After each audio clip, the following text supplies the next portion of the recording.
Many Muslims claim that God revealed scientific facts in the Quran long before modern science discovered them. Here are the main ones. Number 1. The Quran describes the fertilization process and embryonic growth before it was known about. This is false. The writings of Aristotle, Hippocrates, Galen and others describes these things long before the Quran, and the Quran is simply drawing on knowledge that is prevalent at the time. In fact, it appears to repeat not only the accuracies of Greek ideas, but their inaccuracies also. The Quran says, "Inna khalaqna al-insana min nutfatin amshajin." We created man from a drop of mingled fluid. This sounds very much like the germinal fluid that Hippocrates spoke of when writing about male and female reproductive fluids. The Quran also says, خُلِقَ مِن مَاءٍ دَافِقٍ يَخْرُجُ مِن بَيْنِ الصُّلْبِ وَالتَّرَائِبِ. Man is created from a drop emitted, proceeding from between the backbone and the ribs. This description reflects the view of Hippocrates, common in the 5th century, that semen comes from all the fluid of the body and passes through the kidneys on the way to the penis. We now know that it comes from the testicles. It is also worth noting that the Quran always mentions the semen, but nowhere does it mention the female egg or the actual process of fertilization, which one would expect to be in any basic description, if it was known about by the author. The Quran also says, ثُمَّ خَلَقْنَا النُّطْفَةَ عَلَقَةً فَخَلَقْنَا الْعَلَقَةَ مُضْغَةً فَخَلَقْنَا الْمُضْغَةَ عِظَامًا فَكَسَوْنَا الْعِظَامَ لَحْمًا. Then we made the sperm into a clot of congealed blood. Then of that clot we made a lump. Then we made out of that lump bones, and clothed the bones with flesh. This account follows the 4 stages described by Galen, writing around 500 years before Muhammad, and includes his belief that bones were formed before the flesh. Number 2. The Quran describes iron as being sent down from the heavens before it was known that meteors containing iron fell to the earth from outer space. وَأَنزَلْنَا الْحَدِيدَ فِيهِ بَأْسٌ شَدِيدٌ وَمَنَافِعُ لِلنَّاسِ. And we sent down iron in which there lies great force and which has many uses for mankind. Again, this claim is false. It was common knowledge that meteors containing iron fell to earth from space.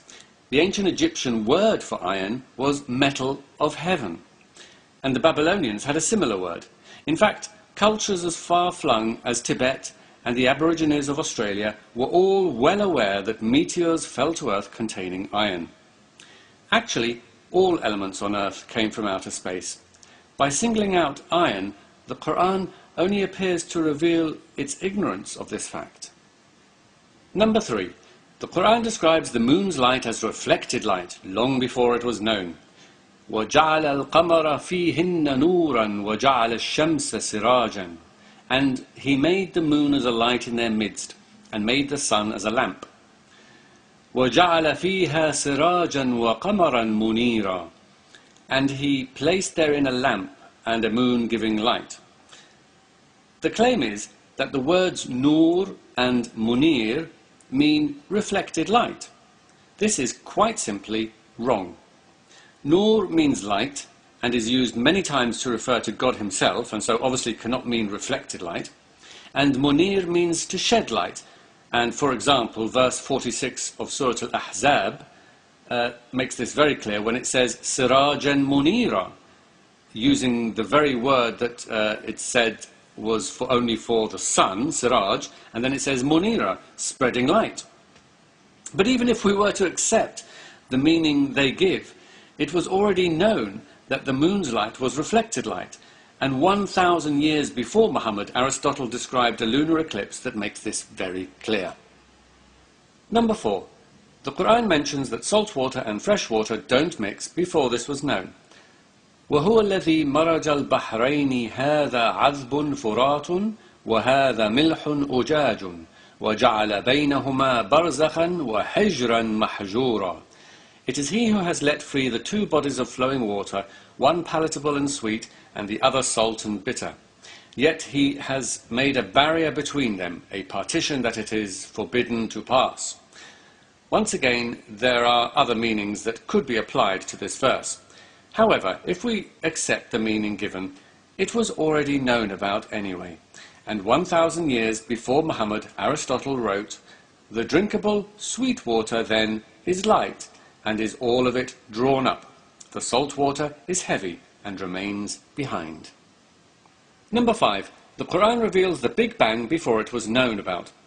أَوَلَمْ يَرَ الَّذِينَ كَفَرُوا أَنَّ السَّمَاوَاتِ وَالْأَرْضَ كَانَتَا رَتْقًا فَفَتَقْنَاهُمَا وَجَعَلْنَا مِنَ الْمَاءِ كُلَّ شَيْءٍ حَيٍّ أَفَلَا يُؤْمِنُونَ. Do not the unbelievers see that the heavens and the earth were one piece before we clove them asunder, and we made every living thing of water? Will they then not believe? If this is supposed to be a description of the Big Bang, then it is a terrible one. The Big Bang is not about a lump blowing up. Matter did not exist to be cloven asunder, and there was certainly no splitting of earth from heaven. The earth formed 9 billion years after the Big Bang, in some tiny outpost of a vast universe. One can hardly think of a more inaccurate description of the Big Bang than this verse. It does, however, follow very precisely creation mythologies that were believed in at the time of Muhammad.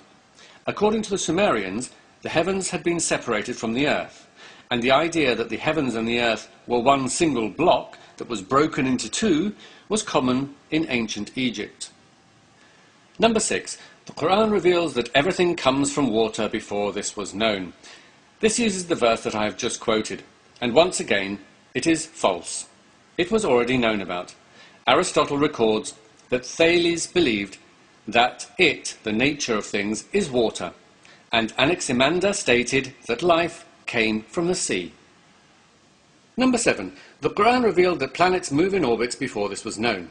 وَهُوَ الَّذِي خَلَقَ اللَّيْلَ وَالنَّهَارَ وَالشَّمْسَ وَالْقَمَرَ كُلٌّ فِي فَلَكٍ يَسْبَحُونَ. It is He who created the night and the day, and the sun and the moon all swim along, each in its rounded course. This verse clearly reflects the view current in Muhammad's day that the sun, moon and planets all move around the earth. There is absolutely nothing in this verse that suggests anything else. Number 8. The Quran reveals an expanding universe before this was known. وَالسَّمَاءَ بَنَيْنَاهَا بِأَيْدٍ وَإِنَّا لَمُوسِعُونَ. We have built the heaven with might, and we it is who make the vast extent thereof.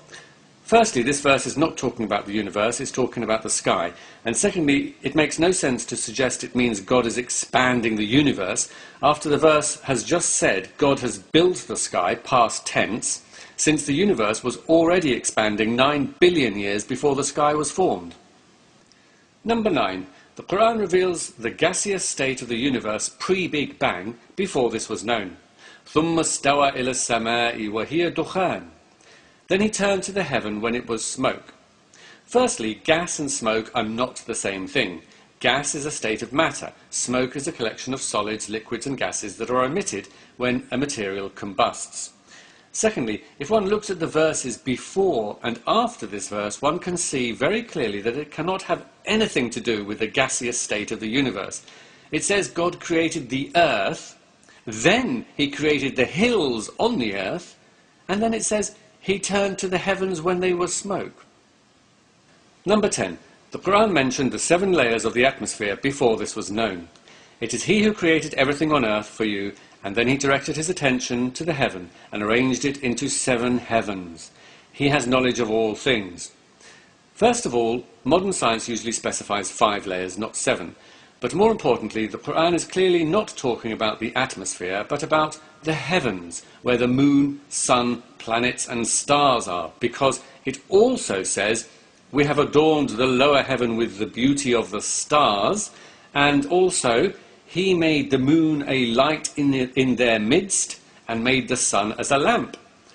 One hardly needs to point out that the stars, sun and moon are nowhere near the Earth's atmosphere. The Quran is clearly talking about the pre-Copernican view of the universe that regarded the Earth as its centre, with the 7 heavens containing the sun, moon, planets and stars around it.